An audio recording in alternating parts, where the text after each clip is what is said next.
Stage 4 మోకాళ్ల అరుగుదలకి నొప్పి లేకుండా కీళ్ల మార్పిడి ఆపరేషన్ చేయబడును. Doctor Ramesh Gajula, endoscopic spine ortho surgeon and pain physician, పెనిషియా spine pain ortho and sleep centre, Uppal, Hyderabad. వర్గాలు ఉన్నంత వరకు వర్గ పోరాటం ఉంటుంది. సమాజంలో అణచివేత, దోపిడీ, అసమానతలు ఉన్నంత కాలం విప్లవోద్యమం బ్రతికే ఉంటుంది. ఇదే మావో జైడెంగ్ సిద్ధాంతం. ఆ సిద్ధాంతంతోనే సిపిఐ మావోయిస్టు పార్టీ ఆవిర్భవించింది. 2004 సెప్టెంబర్ 21న People's War, Maoist Communist Centre of ఇండియాల కలయికతో సిపిఐ మావోయిస్టు పార్టీ ఆవిర్భవించింది.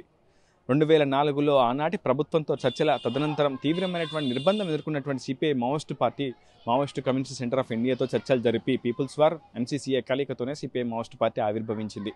దాదాపు నేటికి 21 ఏళ్లు కావస్తుంది సిపిఐ మావోయిస్టు పార్టీ ఆవిర్భవించి. దేశవ్యాప్తంగా ఎన్నో విప్లవోద్యమాలకు సిపిఐ మావోయిస్టు పార్టీ నాయకత్వం వహించింది. అనేక ఉద్యమాలను పరోక్షంగా వెనకే ఉండి నడిపించింది. ఇలా ఎంతోమంది అంచెలంచెలుగా సిపిఐ మావోయిస్టు పార్టీలో ఎదిగారు. కేంద్ర కమిటీ సభ్యులుగా, పోలిట్ బ్యూరో సభ్యులుగా కూడా ఎదిగారు. ప్రధానంగా తెలంగాణ, ఛత్తీస్గఢ్, మహారాష్ట్ర, బీహార్, అదేవిధంగా జార్ఖండ్, ఆంధ్ర, ఒరిస్సా బార్డర్లో చాలా పెద్ద ఎత్తున సిపిఐ మావోయిస్టు పార్టీకి సానుభూతి పరులు, బలగం ఉంది. మిలీషియా సభ్యుల నుంచి కేంద్ర కమిటీ, పోలిట్ బ్యూరో సభ్యుల వరకు చాలామంది కీలకంగా యాక్టివ్గా పనిచేశారు. గడిచిన 2 దశాబ్దాల కాలంలో ఎన్నో ఉద్యమాలను నిర్మించారు. ఎన్నో ఉద్యమాలకు నాయకత్వం వహించారు. 2014 మునుపు తెలంగాణ ఉద్యమానికి మొదటగా సిపిఐ మావోయిస్టు పార్టీ కూడా మద్దతు తెలిపింది.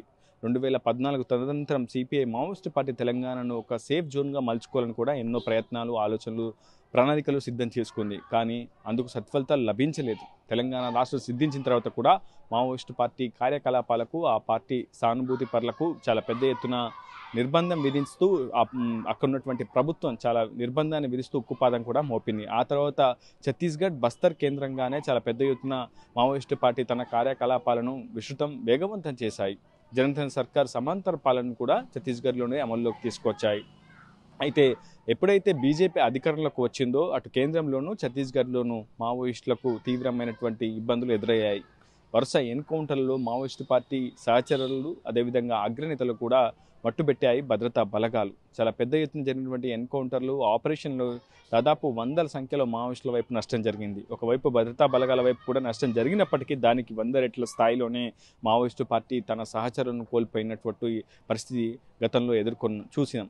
అయితే ఈ ఏడాది సిపిఐ మావోయిస్టు పార్టీ ప్రధాన కార్యదర్శి నంబాల కేశవరావు అలియాస్ బసవరాజు కూడా ఎన్కౌంటర్లో మృత్యువాత పడడం ఆ పార్టీని తీవ్రమైనటువంటి కలతకు గురి చేసింది. 2 దశాబ్దాల సిపిఐ మావోయిస్టు పార్టీ ప్రయాణంలో ప్రధానంగా కరోనా ఆ పార్టీని తీవ్రమైనటువంటి ఇబ్బందులకు గురి చేసింది.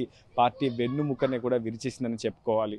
తెలంగాణ మావోయిస్టు పార్టీ రాష్ట్ర కార్యదర్శిగా వ్యవహరించినటువంటి యాపనారాయణ అలియాస్ హరిభూషణ్ కరోనా కారణంగానే మృత్యువాత పడ్డారు. ఆయన ఒక్కరే కాదు, ఆయనతో పాటు 10ల సంఖ్యలో మంది అగ్రనేతలు కరోనా కారణంగా మృత్యువాత పడ్డారు. ఇంకెంతో మంది నేతలు అస్వస్థతకు గురై కాగా ఇంకొంతమంది అనారోగ్యానికి గురి కాగారు. ఏదేమైనప్పటికీ కరోనా ఈ 2 దశాబ్దాల ప్రయాణంలో 2021 ఏడాదిలో చాలా పెద్ద ఎత్తున సిపిఐ మావోయిస్టు పార్టీకి నష్టం చేసిందనేది మనకు అర్థమవుతుంది. అయితే ఆ తర్వాత అనేక ఆపరేషన్లు కేంద్ర పారామిలిటరీ బలగాలు నిర్వహించాయి.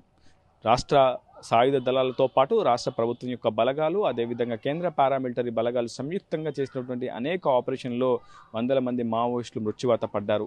Operation Kagar, operation Samadhan, operation Prahar, operation black forest, operation Suryashakti, operation Jalashakti, ఇలా అనేక పేర్లతో ప్రత్యేక ఆపరేషన్ నిర్వహించినటువంటి భద్రతా బలగాలు యాంటీ నక్సల్స్ ఆపరేషన్స్లో విజయవంతం సాధించాయి.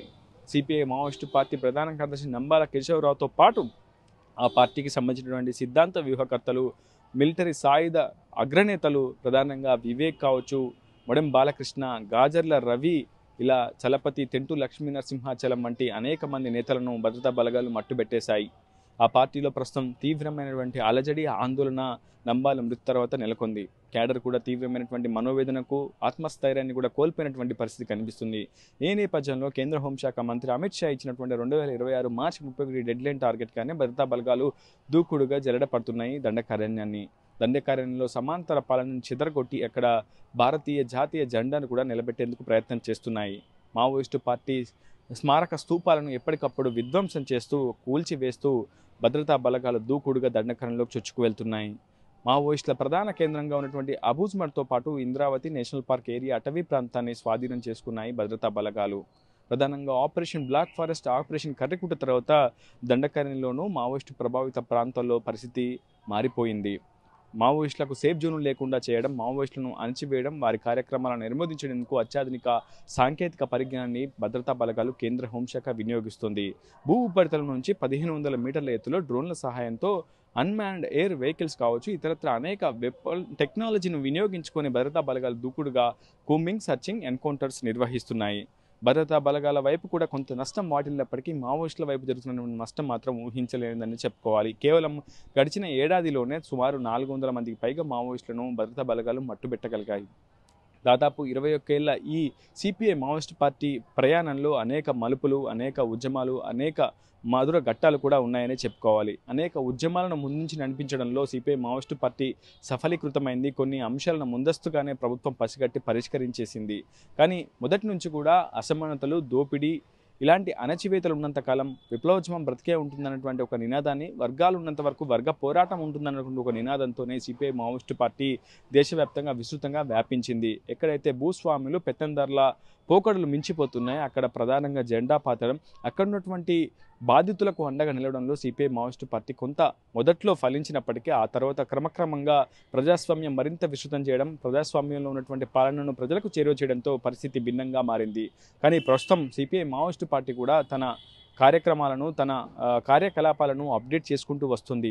ఇప్పటికే సిపిఐ మావోయిస్టు పార్టీ తీవ్ర నిర్బంధాన్ని ఎదుర్కొంటున్నప్పటికీ విప్లవోద్యమం అంతిమ దశకు చేరిందా అన్నటువంటి పరిస్థితి ప్రస్తుతం దండకాన్ని నెలకొంది.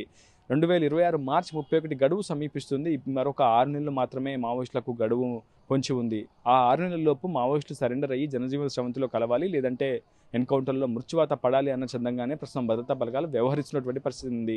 మొదటి నుంచి కూడా తాము కాల్పుల విరమణ కట్టుబడి ఉన్నాం, సీజ్ ఫైర్కి తాము కట్టుబడి ఉన్నామని మావోయిస్టు పార్టీ కావచ్చు, మావోయిస్టు పార్టీని మద్దతుగా ఆ సిద్ధాంతానికి కావచ్చు, ఆ వ్యక్తులు ఎక్కడ కూడా ఎన్కౌంటర్లు జరగకుండా పీస్ కమిటీ ఏర్పడి ఆ తర్వాత ఆ ప్రతిపాదనను ప్రభుత్వం ముందుచ్చినప్పటికీ ప్రభుత్వం మాత్రం ఈ విషయంలో సానుకూలత వ్యక్తం చేయడం లేదు. ఏదేమైనప్పటికీ 21 ఏళ్ల తర్వాత కూడా ప్రస్తుతం సిపిఐ మావోయిస్టు పార్టీ ప్రధాన కార్యదర్శి లేకుండానే ఆ పార్టీ ఆవిర్భావ వారోత్సవాలకు సిద్ధమైంది. గతంలో ఎన్నడూ లేని విధంగా నాయకుడు లేకుండా, దళపతి లేకుండానే సిపిఐ మావోయిస్టు పార్టీ ఆవిర్భావాలకు సిద్ధమైంది, ఆవిర్భావ వారోత్సవాలకు ప్రిపేర్ అయింది. ప్రధానంగా ఛత్తీస్గఢ్, తెలంగాణ, ఆంధ్ర, ఒడిశా బోర్డర్తో పాటు మహారాష్ట్ర, అదేవిధంగా జార్ఖండ్ లాంటి రాష్ట్రాల్లో వారోత్సవాలను విజయవంతం చేయాలని కూడా ఆ పార్టీ నిర్ణయించింది, పిలుపునిచ్చింది. 21 నుంచి 27 వరకు దాదాపు వారం రోజుల పాటు పార్టీ ఆవిర్భావ వారోత్సవాలను చేయాలని పార్టీ సానుభూతి పరులకు, ప్రజా సంఘాలకు, మేధావులకు పిలుపునిచ్చింది CPI Maoist party. CPI Maoist పార్టీలో ఇటీవల ఆ పార్టీ అధికార ప్రతినిధి, కేంద్ర అధికార ప్రతినిధి అభయ్, రాష్ట్ర అధికార ప్రతినిధి జగన్ పేట విడుదలైనటువంటి లేఖలు కూడా కొంత వివాదాస్పదమయ్యాయి, చర్చనీయాంశమయ్యాయి. ఇరువురు లేఖలు కూడా కొంత కన్ఫ్యూజన్ కూడా క్రియేట్ చేస్తున్నాయి. ఒకవైపు అభయ్ పేట విడుదలైనటువంటి లేఖలో తాము కాల్పుల విరమణకు కట్టుబడి ఉన్నామని, తాము నిరాయుధులుగా లొంగిపోతామని ఉంటే, మరోవైపు విప్లవోద్యమానికి చావు లేదని, అది కొనసాగుతూనే ఉంటుందని, అది కేవలం వ్యక్తిగతంగా అభయ్ ప్రకటన మాత్రమే అని జగన్ మరొక లేఖలో విడుదల చేశారు, స్పష్టం చేశారు. ఏదేమైనప్పటికీ మావోయిస్టు పార్టీ ప్రస్తుతం గడ్డు కాలాన్ని ఎదుర్కొంటుంది. మరొక 6 నెలల్లో ఆ పార్టీ పరిస్థితి ఏ విధంగా ఉంటుంది, ఆ పార్టీ క్యాడర్ ఎంతవరకు పడిపోతుందని మాత్రం వేచి చూడాల్సి ఉంది. ప్రస్తుతం సిపిఐ మావోయిస్టు పార్టీ ప్రధాన కార్యదర్శి బాధ్యతలు ఎవరు ఉన్నారు, తిరుపతి ఉన్నారు లేదనే అంశంపై ఇప్పటివరకు క్లారిటీ లేదు. ఇకపోతే కేంద్ర కమిటీలో, పోలిట్ బ్యూరోలో సభ్యుల సంఖ్య క్రమంగా పడిపోతుంది. ఓవైపు భద్రతా బలగాలు అడవులను జల్లపడుతున్న నేపథ్యంలో సిపిఐ పార్టీ, మావోయిస్టు పార్టీ కేంద్ర కమిటీ కావచ్చు, పోలిట్ బ్యూరో కావచ్చు సమావేశమయ్యే పరిస్థితి అయితే కనిపించడం లేదు.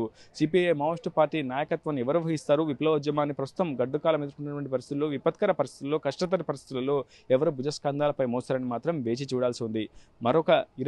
ఇప్పటికే 21 ఏళ్లు పూర్తి చేసుకున్న సిపిఐ మావోయిస్టు పార్టీ మరొక వ్యూహాత్మకమైనటువంటి సిద్ధాంతాన్ని మరింత అప్డేట్గా సాయుధ బలగాలను నిర్మించేందుకు ప్రయత్నాలు చేసుకున్నప్పటికీ ఆ ప్రయత్నాలన్నింటినీ కూడా తిప్పికొడుతున్నాయి కేంద్ర పారామిలిటరీ బలగాలు. ప్రస్తుతం ఛత్తీస్గఢ్లో కూడా చాలా తీవ్రమైనటువంటి నిర్బంధం ఎదుర్కోవడంతో ఇతర ప్రాంతాలకు మావోయిస్టులు సేఫ్ జోన్ను వెతుక్కుంటూ వెళ్ళిపోతున్నటువంటి పరిస్థితి కనిపిస్తుంది. ఆ నేపథ్యంలో ఆంధ్ర, ఒరిస్సా బార్డర్తో పాటు ఏపీ, తెలంగాణ బార్డర్లో కూడా అనేక ఎన్కౌంటర్లు చోటు చేసుకున్నాయి. తెలంగాణలో కూడా ఈ దాదాపు 13 నెలల కాలంలో అనేక ఎన్కౌంటర్లు చోటు చేసుకున్నాయి. చాలా మంది మావోయిస్టులు కూడా మృత్యువాత పడ్డారు. అయితే 400 మందికి పైగా మావోయిస్టులు లొంగిపోయారని తెలంగాణ పోలీసులు చెప్తున్నారు. ఇటీవల కేంద్ర కమిటీకి సంబంధించినటువంటి పోతుల కల్పన అలియాస్ సుజాతక్క అలియాస్ పద్మావతి కూడా తెలంగాణ డీజీపీ ఎదుట లొంగిపోయారు. ఇలా చాలా మంది కీలక నేతలు లొంగుబాటు గురవడం ఆ పార్టీలో తీవ్రమైనటువంటి ఆత్మస్థైర్యాన్ని కూడా పార్టీ క్యాడర్లో కోల్పోయేలా చేస్తుంది. ఏదేమైనప్పటికీ భవిష్యత్తు సిపిఐ మావోయిస్ట్ పార్టీ భవిష్యత్తు ఏ విధంగా ఉంటుంది, ఆ పార్టీ భవిష్యత్తు నిర్మాణంపై ఏ విధంగా దృష్టి సారిస్తుందని మాత్రం వేచి చూడాల్సి ఉంది. ఇది స్నానంతో ఇప్పుడు ఉదయం RTV దండకారం నుంచి తెలుగులో న్యూస్ కి ఫాస్టెస్ట్ యాప్ ఇప్పుడు టోటల్లీ న్యూ అవతార్లో జస్ట్ 5 సెకండ్స్ లో కంప్లీట్ న్యూస్. సోషల్ మీడియాలో ట్రెండ్స్ కి one stop solution. Live TV app voice search option తో ఇప్పుడే డౌన్లోడ్ చేయండి లేదా అప్డేట్ అయిపోండి. యాప్ లింక్ డిస్క్రిప్షన్ లో ఉంది.